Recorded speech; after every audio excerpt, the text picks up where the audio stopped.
Hi guys, this is Hamza from ImagineArt, and I'm recording this quick tutorial today to explain to you guys how credit consumption on ImagineArt works. So the platform essentially works on a credit-based model. What that means is that every generation that you do in terms of image and video, sound, audio, all of it consumes a certain amount of tokens, right? These this credit consumption varies in terms of the model that you use, as well as a range of other aspects to it as well.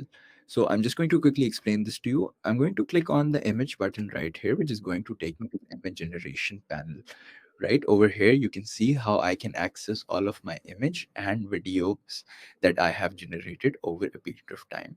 Right here down below in my prompt box, you can see over here, this particular button, when I click on it, it's going to open up all of the different image generation models that are available to me, right?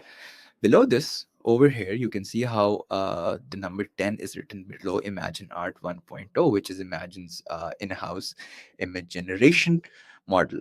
So you see this 10 essentially reflects that the platform is going to consume 10 credits. Similarly, Seedream V4 consumes 18 credits. ChatGPT's model consumes 45, while Google Nano Banana consumes 24. Similarly, if I move on over to the video generation flow, I'm just going to click on it over here, and you'll see how the prompt box below changes slightly. See, it optimizes or adjusts itself according to the video generation functionalities that the platform offers. Again, when I click on this button right here, I will now be able to access all of the video generation models that are available on the platform. You can see over here in the same manner, it shows me how the platform, each model consumes how many credits. For example, Sora 2 consumes consumes 300 credits. One 2.2, on the other hand, consumes 30 credits. So generally, the models that you use affects how many credits are consumed for your video.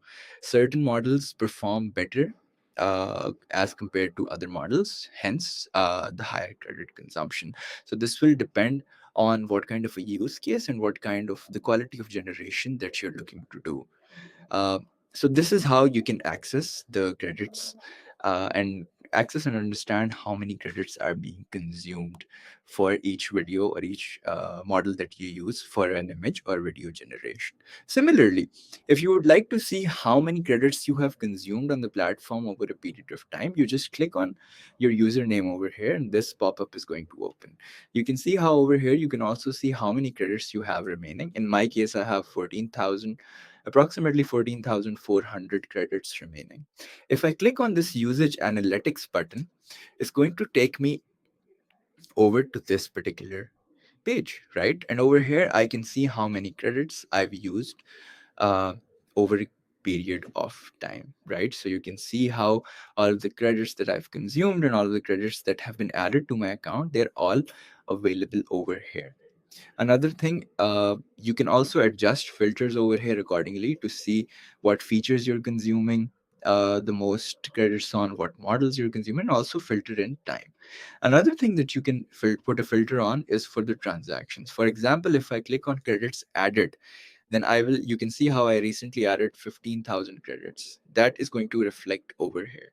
One more thing I'd like to add over here is that the credits, if sometimes if a model fails, right, and your generation fails, the credits do get reimbursed to you. The reimbursed credits do get reflected over here in the usage analytics panel.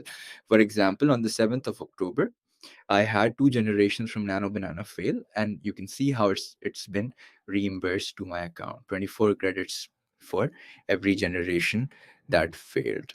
Right. I just wanted to quickly record this video to address a lot of queries that we've been getting for our customers. If you're just getting started with the platform, this video is going to be very helpful for you to understand how credits work. I hope this has been helpful for you. I'll see you in the next one. Thank you.